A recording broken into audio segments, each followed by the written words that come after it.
In the heart of a small town lived a man named Mark, who dedicated his life to a noble cause. He worked in the insulation department of low-income homes, tirelessly providing free help to those who needed it most. His work involved making homes more energy efficient, installing doors, insulation and other improvements to lower electric and gas bills and make living spaces more comfortable. His work was not just a job, but a mission to bring warmth and hope to those less fortunate. One chilly morning, Mark received a request to inspect a house on the outskirts of town. The call came from a man named Daniel who lived alone in a modest house at the end of a quiet cul-de-sac.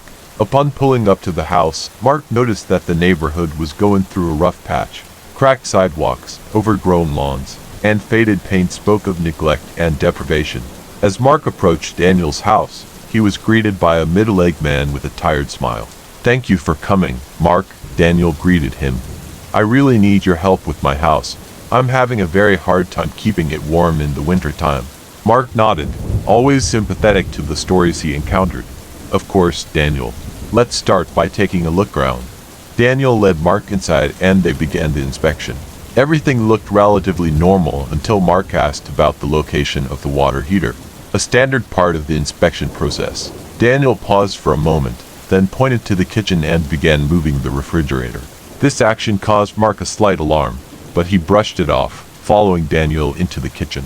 When Daniel lifted the refrigerator, a hidden entrance to the basement was revealed underneath. Mark was surprised in all his years on the job. He had never seen such a device. Nevertheless, he knew he needed to check the water heater before proceeding. Pulling out his flashlight, Mark peered down the stairs into the dimly lit basement. He wasn't just looking for the water heater. He was also checking for potential safety hazards, especially carbon monoxide emissions. As he looked around the room, a sense of unease never left him. The first disturbing find was the skeleton of a cat whose fur had long since fallen out, turning to bones. Although such things were not uncommon in basements and crawl spaces, a shiver ran down Mark's spine. He took a few steps down the stairs, continuing his inspection, and then noticed several more small animal skeletons scattered throughout the basement. Mark's uneasiness grew into full-blown alarm. There were at least 10 animal skeletons, some of them so decayed that he couldn't even distinguish their original appearance. Mark couldn't shake the feeling that something was wrong, and his instincts were screaming at him. Daniel was standing at the entrance, silent, resting his hand on the cellar door. Mark's heart raced as he realized the danger he could be in. He was 4 steps from the door to the outside, and adrenaline was bubbling in his veins. With a sinking heart, Mark decided he couldn't take any chances. He told Daniel he needed more tools from his truck and promised to be back soon. Hurrying to his vehicle, he marked the job as impossible due to safety concerns. Driving away from that creepy house on the outskirts of town, Mark couldn't shake the feeling of doom that gripped him. He had no concrete evidence of danger, but something about this situation seemed completely wrong to him. It was a day he would never forget. Days turned to weeks, and Mark kept pondering the decision he had made.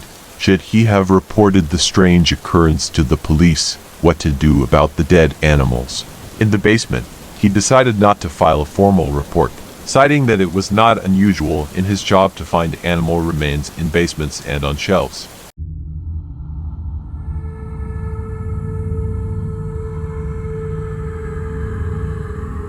Young couple Amelia and Daniel set off on a journey through the rugged and remote landscapes of rural Tasmania.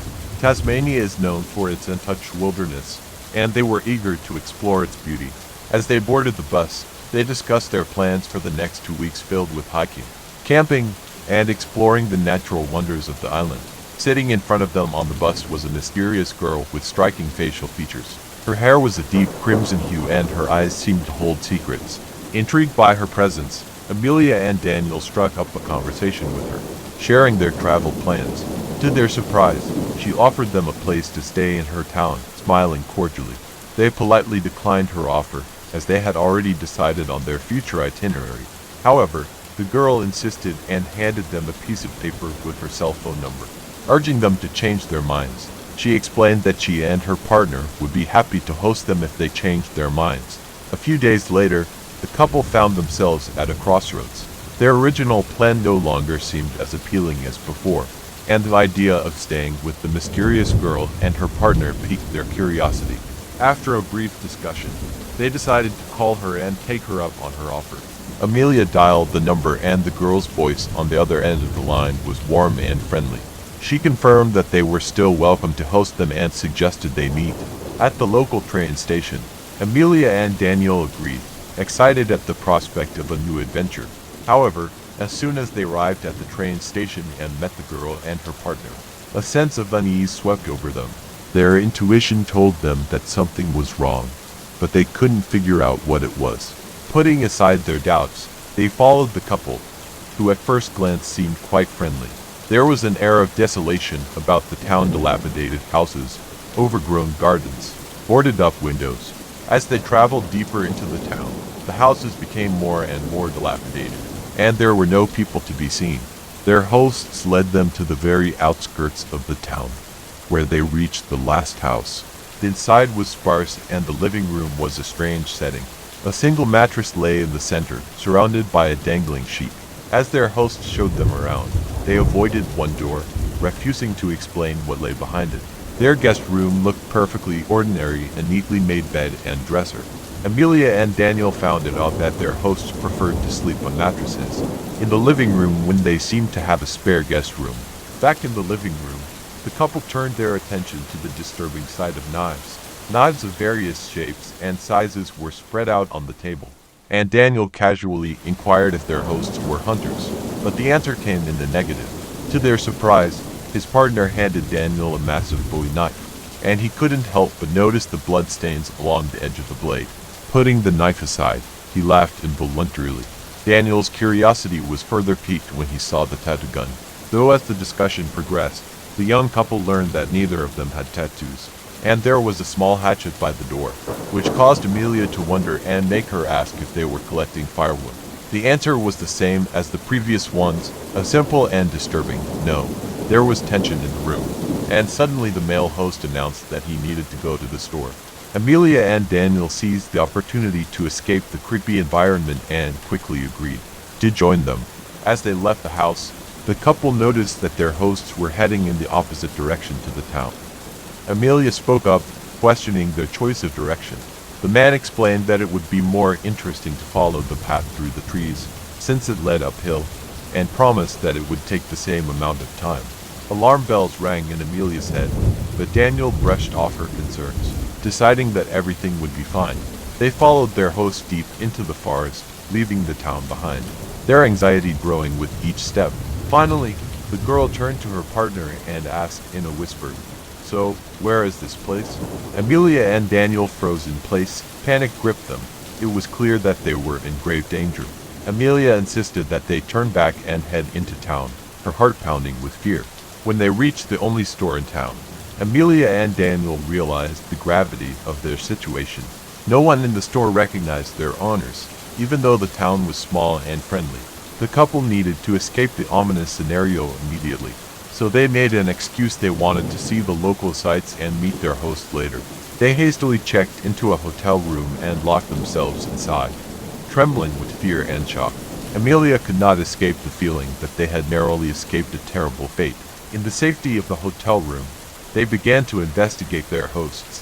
Thoughts raced as they pondered what might have awaited them if they hadn't followed their instincts and escaped the clutches of the mysterious couple.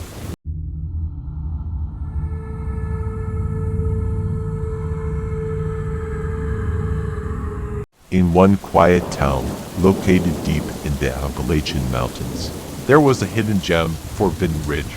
This place of natural beauty, serene forests, and spacious glades became a regular vacation spot for a group of adventurous friends. Among them were Jack, an energetic outdoorsman, Emily, an intrepid photographer, Mark, a rational thinker, and Sarah, a nature lover. One crisp fall evening, they set out on a familiar hike to Forbidden Ridge. The sun hung low over the horizon, casting a warm golden light over the forest canopy. They chatted and laughed as they made their way along the well-trodden trail and enjoyed the peace and quiet. When they reached a clearing on a ridge, the friends stopped to enjoy the breathtaking view. The hills spread out before them, their colors intensified in the rays of the setting sun. This was a place they had visited countless times before, But today they realized that this was their last visit. About a quarter-mile away, on a neighboring ridge, an unexpected sight appeared before their eyes. Against the purple sky, they saw a woman sitting on a horse. A strange phenomenon, for the Forbidden Ridge was not famous for horsemen. What is she doing here? Wondered Jack, furrowing his brows in puzzlement. The woman looked out of place, her posture unsteady. Her long, disheveled hair fluttered in the evening breeze, and empty bottles jingled in her saddlebag. It was evident that she was drunk, for her slurred words reached her friends. You're on my property," shouted the woman, both anger and excitement audible in her voice. The friends exchanged anxious glances. They hadn't run into anyone on Forbidden Ridge, and they were sure they hadn't crossed any property lines. "We didn't know it was your property," Emily replied, trying to defuse the situation. The woman's anger only intensified. She reached into her saddlebag and pulled out a gleaming revolver from there. Panic gripped the group as they realized the gravity of the situation. Without warning, the woman fired several shots in their direction, the deafening crackle echoing through the woods. Jack, Emily, Mark and Sarah jumped to their feet in terror. The shots rang out too close, and the danger was real. Without thinking, they rushed out of the clearing, scrambling through the thickets, following the path they had come from. Adrenaline fueled their escape, making them strain to the limit. Back at their campsite, located in the heart of A, the friends collapsed breathless and shivering. They recalled the horrific encounter with the intoxicated woman and the bullets that whizzed dangerously close to them.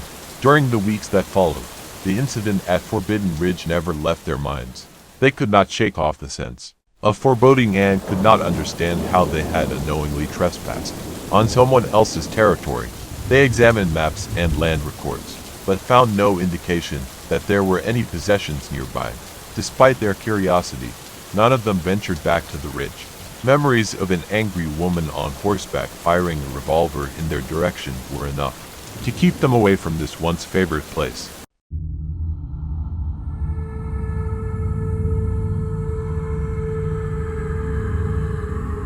The sun hung low in the western sky, casting a warm golden light on the Shenandoah River. Robbie and his wife, Miranda, had taken a peaceful canoe trip to get a break from the hustle and bustle of the city. The Shenandoah River, with its gentle current and lush nature, was the perfect setting for their adventure. As they floated down the winding river, the only government property was the islands that dotted its bed. These islands were often camped on by those who went on multi-day treks. It was an idyllic day and they were anxious to find a suitable island to camp on. As dusk fell, they came upon an island where two women were using machetes to cut their way through dense thickets. It looked like they had decided to clear a place to camp, and the young couple decided to join them, deciding it was a great idea to share the island. They paddled half a mile down the island, found a suitable spot by the riverbank, and set up camp. The women, whose names were Lisa and Emily, introduced themselves as fellow adventurers. They exchanged pleasantries and stories around the campfire. It seemed that the night was off to a good start, but the peaceful evening took a disturbing turn when, in the dead of night, the pair were awakened by the sound of a machete rifling through a thicket. Robbie and Miranda exchanged worried glances as they listened to Lisa and Emily's manic screams, laughter, and shrieks as they set out to find and kill us. Fear gripped their hearts and they huddled together in the tent, trying to make sense of this terrifying situation. The moonlight filtered through the foliage, casting eerie shadows that danced around the camp. The once tranquil river now seemed threatening. Miranda and Robbie could hear the women approaching the camp, their voices growing louder and crazier. Panic gripped the couple and they contemplated whether to run, knowing that traveling along the river in the dark could be very dangerous. They had no phone signal to call for help, and the isolation of the island made it impossible to seek shelter elsewhere. The night was filled with tension. Every rustle of leaves or distant animal cry sent shivers down their spines. Miranda and Robbie took turns keeping watch with their makeshift weapons, a camp knife and a pile of firewood ready to defend themselves if necessary.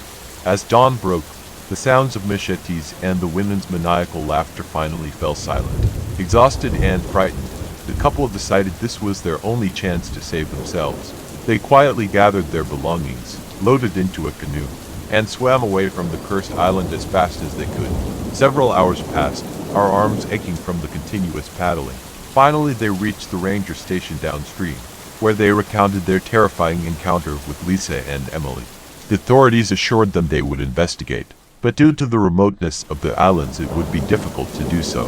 A few weeks later, they received a call from authorities. They found Lisa and Emily suffering from serious mental illness and living in a tent camp on the riverbank. The girls were immediately taken into custody and received the help they needed. The ordeal left the young family scarred, but it also served as a reminder of the unpredictability of nature and the human mind. Their peaceful canoe trip down the Shenandoah River turned into a nightmare they will never forget. The tranquility of the river will forever be marred by the memories of that fateful night.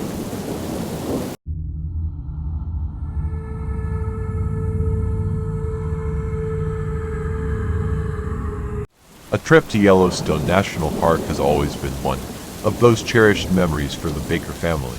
Patrick, the youngest of three brothers, was just a boy at the time. Their adventure began in a bustling California suburb and stretched across a vast expanse. A 17-hour drive to the pristine wilderness of Wyoming. The drive took several days, and their trusty Yukon 40 served as their vessel for the many miles of open road. Each night during the journey, the Baker family sought shelter in quaint motels, experiencing the joy of the open road by day and the comfort of a clean bed at night. But one night is forever imprinted on Patrick's memory, a night filled with anxiety and eerie events that would haunt him for years to come. As the sun dipped below the horizon, casting long shadows on the winding road, Patrick's father decided to drive through the night to hasten their arrival. The family hoped to make up for the time lost due to a series of unforeseen delays. They drove in the dark, and Patrick's father was determined to reach their destination. Time was running out and the moon had risen to its zenith. Patrick and his brothers had fallen into a deep sleep hours ago, lulled to sleep by the hum of the engine and the rhythmic motion of the car. His father had been driving all night, and as the road stretched endlessly ahead, a sense of drowsiness took over him abruptly. He decided to stop the car on a forest island and sleep with all the shuttles of the family. In the darkest hours of that fateful night, Patrick opened his eyes. Disoriented and still half asleep, he looked around the car. Darkness enveloped everyone, and he felt an unusual sense of isolation. The interior of the car was filled with the rhythmic sounds of his family's quiet breathing. Patrick tried to force himself to sleep, but sleep wouldn't come. Boredom gnawed at him and the silence depressed him.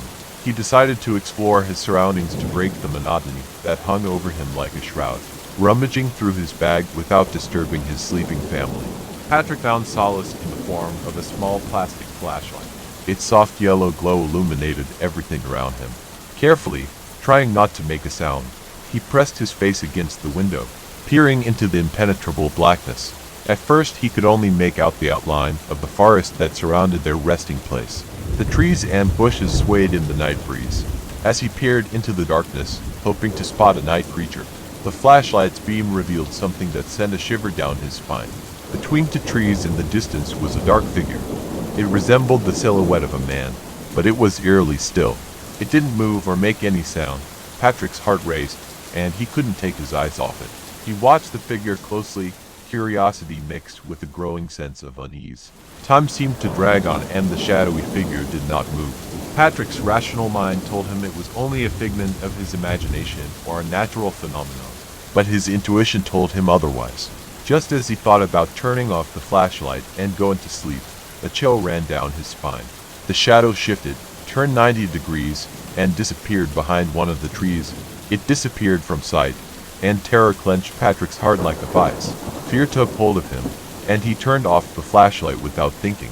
He pulled his sweater over himself to cover himself with it. His eyes squeezed shut, his fingers gripped the flashlight tightly. His ears pricked up to avoid hearing any sounds that might confirm his worst fears.